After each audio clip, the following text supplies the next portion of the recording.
So far, we've discussed how to organize sustainable communities, free cycling, and urbanism. This gives people the political will needed to make serious change and to act as a mutual aid outlet where everyone can gain the emotional benefits of helping each other out and knowing that other people have their back if they fall on hard times themselves. Free cycling seriously reduces consumption of goods, reduces what ends up in the landfill, which reduces greenhouse emissions and allows people to have great stuff and feelings of giving and winning that most people only get from a lottery or raffle. It would be interesting to see if people who engage in free cycling are less likely to gamble because they don't need that rush. Urbanism is the biggest contributor to creating a green planet and does the heaviest lifting for Solarpunk and reaching net zero. It reduces the need to transport, commute, and drive, and makes what trips do need to be traveled long distance electrified and designed to run off of renewables. It also allows for a lot more green space, reducing flooding by increasing the water table and reducing the heat island effect, reducing the need for air conditioning. The other big climate element left is food. Outside of jet flights, concrete, and steel production, car emissions and food make up the bulk of the sectors we can get to net zero by 2035 without new technology. Heads up, this video will not be an argument for or against veganism. For one thing, if you can be convinced to be vegan, you are probably already one. Trying to convince the rest of the world is going to be a massively hard sell, and forcing people to go vegan is just not going to work. Therefore, that argument will be left up to other channels. That's beyond the scope of this topic, but can easily be used to share vegan meals. The next two sections will involve two Solarpunk community focus points that involve food growth and distribution, urban gardening, permaculture and food forestry, and bulk cooking, sharing, and purchasing. These will drastically drop both the carbon intensity and the cost of food for everyone. First, let's discuss consumer-level distribution, and then work backwards from there. With this, we mean bulk cooking and bulk purchasing. Bulk cooking is one of the best ways to ensure everyone has healthy food to eat in an age of fast food. Many people don't know how to cook, and if that is the case, people certainly don't know how to eat healthy within their budgets. Time, skills, energy, and buying are required to eat healthy.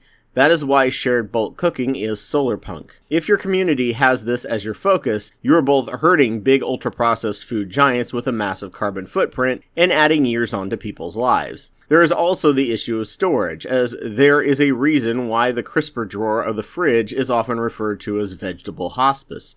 With a lack of free time and energy, quite often we will wait till we are hungry and reach for the easiest source of calories and forget those veggies in the drawer that end up going bad. Some people don't have enough room to store much in the way of food, so bulk-made food ensures they don't need to keep ingredients on hand unless food goes bad. Oddly, this is why hunter-gatherers shared their food as soon as possible, because it maintained freshness and ensured nothing went bad. Since we have to have one of everything and share little, our food waste is insane, and that's not even including the waste that occurs on the farm and processing level, caused by imperfect foods and the shortage of workers to harvest fruits and vegetables that let so much of the food rot. The other issue many face is the lack of cooking tools, due to not enough space, or they just don't need to own one of everything. Sharing kitchen space, appliances, ingredients, and utensils is also Solarpunk. Cooking in bulk is one of the most efficient ways to cook. I know because I grew up with a poor family of 6 kids. Mom was a stay-at-home homeschooling parent and was able to feed us off of a ridiculously tight budget. She also researched foods that were healthy and engaged in bulk purchasing co-ops whenever possible.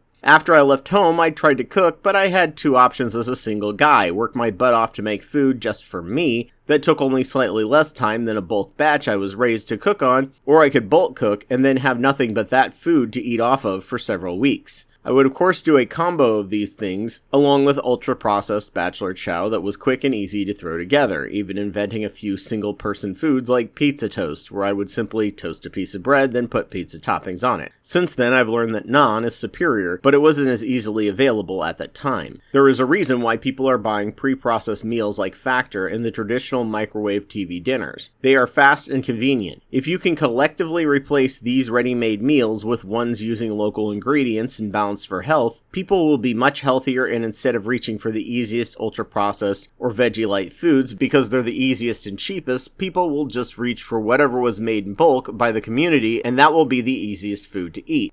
If you have a community that is focused on feeding people, you can start by collectively dividing the cooking duties up to the group. People who can cook can run cooking classes out of their home or, if possible, something like a community or church kitchen. If it's a class, people should bring ingredients and containers to take their food home with them. Probably a sign-up sheet for needed ingredients and who will bring what. When people learn these recipes, they too can make them in the future. A community or church kitchen is probably the best if possible, as there are laws around cooked meal prepping. However, giving and bartering can be an alternative if that is not possible, as any food can be given for the most part and not face a lawsuit. Part of these classes should also involve how to clean up and ensure hygiene in a kitchen, as some people also never learn how to clean properly. Hands-on practice is required to learn how to properly clean. The last thing you want is a home-cooked meal from a poor hygiene home. If made from home, there should probably be a set of rules everyone must follow so as not to single anyone out, and have 2 to 3 people working on cooking each meal in rotation so that no hygiene issue falls through the cracks. This will ensure that everyone knows what they are getting into, and people won't be shocked at the hygiene of the food they receive, and people won't be shamed for their perceived dirty kitchens.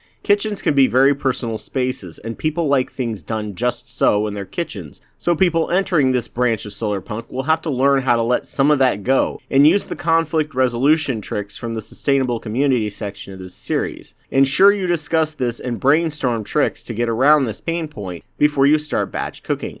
You will run into this issue with bulk buying, but there are laws around reusing containers, so when possible, bring your own containers and fill them yourselves. If that is not possible, any food placed into reusable containers from a home kitchen must be treated as a gift, or at most a barter, or lawsuits could ensue if someone gets food poisoning from the process. The Good Samaritan law prevents lawsuits from occurring if done as a gift of charity. There may be more laws around this specific to your location, but donating ingredients like stone soup, then gifting the food back to everyone is technically a gift exchange and can prevent lawsuits. Either way, ensure good kitchen and food hygiene to prevent this sort of unpleasantry from happening. Hence 2 or 3 people cooking together to not only learn from each other and to promote bonding, but also to vouch for and help with the sanitation and reduce the chance of lawsuits. Make sure to cycle the foods made so people have variety. Rank them by nutrition and popularity and keep the ones at the top in a repository. If possible, you can have a repository of 2 to 3 recipes each week to cycle through every 3 to 6 months, and 1 meal will be an experimental recipe each week.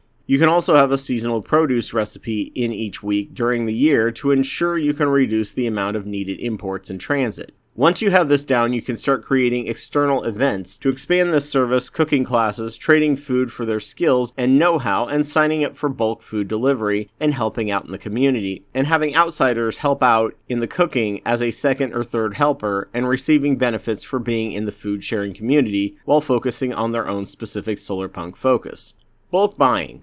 The other part of this focus is bulk buying. These are lumped together because understanding this is much easier than bulk cooking and has less legal issues involved. When all is said and done, it is very expensive to be poor because they are not able to take advantage of savings costs from bulk buying.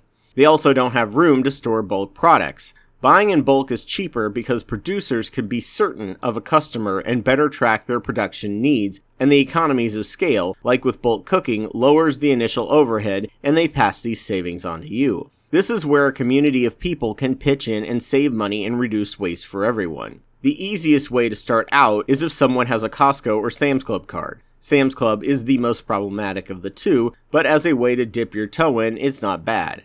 Have people in the meeting write up what they want and how much they want, and then have someone go and bulk buy. Since there may be only one person in the group who owns a card, donate a little to the job they are doing because they will always have to be present to pick it up. There are ways around this, such as a non-profit status business card, but that is complicated to get and might take more effort than it's worth, and these megastores are just the beginning. Looking around for local wholesale food outlets should be your next goal, as you can look for places that sell to restaurants in bulk for good deals. You might be able to work something out with local bulk food co-ops, as if they don't have to store and stock the items and just hand it off immediately, that lowers the overhead and markup.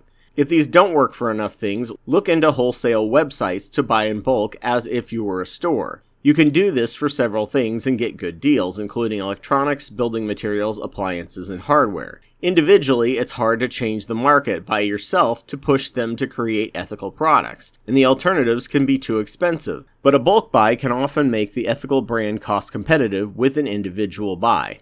If this becomes a thing and there is enough demand, the Solarpunk tech community might even decide to create a free and open source software that works like Amazon, but only locally. People can pre-order goods that will be bulked together into one big order, and the money can be exchanged when picking up the order. If someone has enough space in their garage or basement, that can serve as a community warehouse or even store. If someone can't come to you, driving the bulk items to them might be a better option, and they can use their containers to fill themselves for legal reasons. If enough people and communities can engage in bulk cooking and buying, with a focus on nutrition and ethical standards, it can have a serious impact on corporate decision making. Even better if you can skip the corporate middleman and buy local, especially from farmers who are at the mercy of big agriculture for their distribution system. They would certainly appreciate this kind of thing. Networking with the free cycling freegan folks could also help ensure that some of the bulk cooking can go to folks in need, and no one in your area will need to go hungry. Alone we are a single helpless drop of water, together we're a mighty powerful wave that can change and break the current system we live in. Up next we will discuss another step toward producers, and that is urban farming, gardening, and food forestry focused people who can help provide ingredients for the bulk cookers. We will kick off the next section discussing everyone's favorite topic, the lawn.